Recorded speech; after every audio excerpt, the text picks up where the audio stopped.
Hi there, my name is Sierra, and today I'm going to be providing you with some breastfeeding tips and tricks. So to start, yeah, who would have thought in 2024 that YouTube would turn into OnlyFans? What's going on, guys? If you're an older guy like me, an unk if you will say, you remember the days where nudity was a little bit allowed on YouTube. Twerking videos were just able to be put up on the internet and prosper, and we could all sit back and enjoy. Now, a lot of people think that those days are behind us, but I'm here to tell you the new glitch is in, and you might be wrong. This is Sierra Education. She is the mommy of the YouTube algorithm who has cracked the code as a way to put her bare breasts on the internet. Now, it's been a common tactic over the past couple years for people to find ways to get around the TOS and the different rules that these platforms have, especially when you look at what's been going on Twitch for the past couple of months.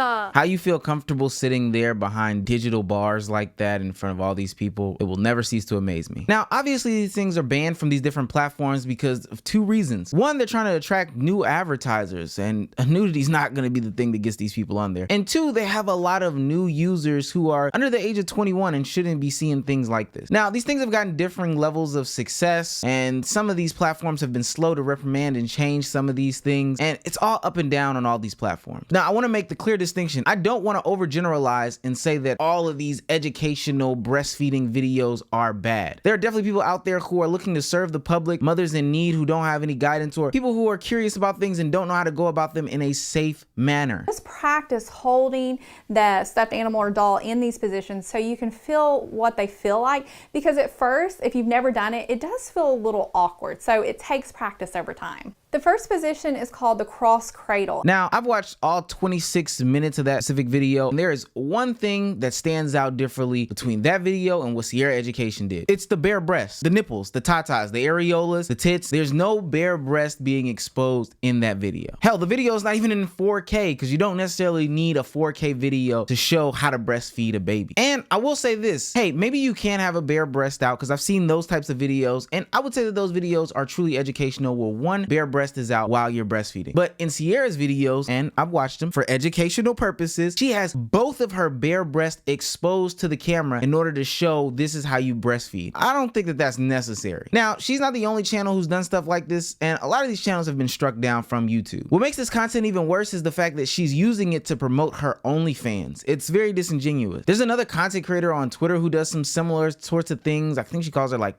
mommy milkers or something like that. Don't ask me how I know. It's all for the video. But this is an attempt to game the system and capitalize off of desperate mothers who are sitting up with their crying babies or their swollen breasts that are painful, and they're trying to figure out how to nurse, how to get some sort of relief for me and my baby, that are flooded to the YouTube algorithm search bars looking for you, only to come across what is lightweight pornography, which then boosts it to these horny, excited men who are disgusting within themselves. And so you figure out, hey, I might as well push my OnlyFans onto them. That's nasty. Now, we know why they're here, but why do line pushers have to exist on these platform? We all understand why the rules and regulations are there, and we also should understand that as a community of creators, what I do affects the next person. People get lumped into categories all the time because they're talking about similar or adjacent talking points or conversations, and whole categories can get X'd out of advertisers' minds because somebody is ruining it for the other person, like the manosphere, for example. But specifically because this is in the educational space, I would hate for this to be taken off the platform from people who are actually looking to be educated on how to breastfeed, because there are freakos on the internet that are looking for this as a way to get their rocks off. Also nasty to point out is that these people aren't even giving any new insights in all these different videos. It's literally the same video over and over again, different shirt, maybe different positions, but for the most part, it's the same content reposted on multiple channels. About a year ago, another situation like this happened with a different content creator that goes by the name of Kevin, and I'm pretty sure you've all seen him. He was talking about doing some educational content on how to shave and how to groom for men, specifically in the Twigs and Berries region. I could just remember like B-Star and Twigs just in your face trying to educate these people. Now, where I will give Kevin some grace is the fact that there's no external links that he's promoting, there's no websites or anything like that, and since then he's used other videos to promote different things in the grooming and hygiene space for men. Hi guys, today we are going to talk about pube shaving and how to do it safely and comfortably. I have literal horror stories from doing this wrong in the past using crazy things, so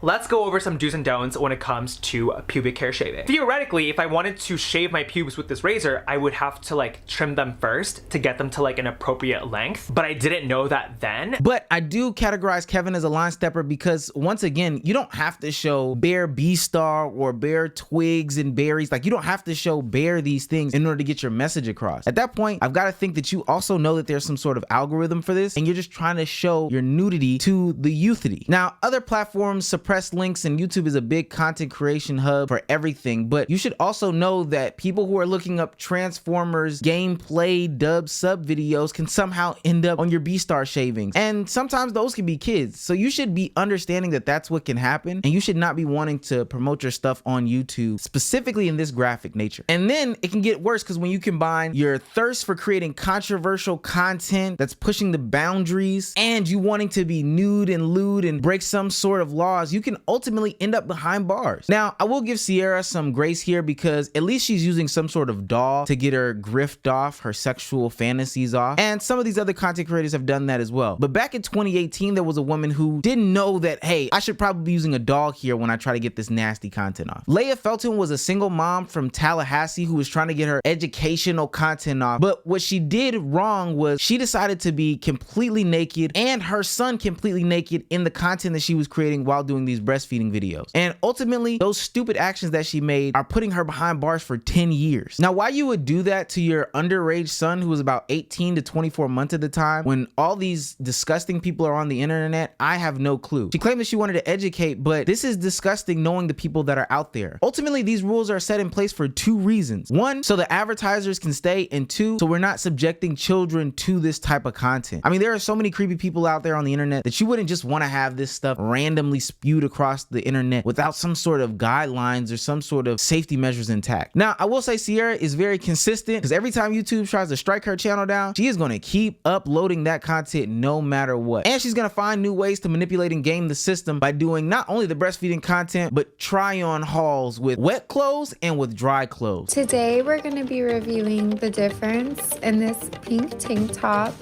dry versus wet. Make sure you stay till the very end if you want to see the up close details of this tank top wet. So let's take a look and see how this top gets transformed whenever it becomes wet. As if anybody needed to see that. Look, we can't keep feeding into this type of content. Seriously though, this could affect not only just the youth and stuff like that, which, you know, the kids are important, but it could also affect the ad dollar, not just for this realm of content, but for realms of content that are adjacent or even across the aisle from it. So then you'll have kids being subjected to the disgustingness, people who are good creators having stricter and harsher guidelines, and then people who are actually in the educational space being pushed off of the platform of YouTube because people want to be line steppers and be nasty so bad. Look, you can do your OF, but just do it on OF and promote on platforms like Twitter who say, hey, this is okay over here. Pornography is A-okay. But please, don't do this on YouTube. You know they don't play.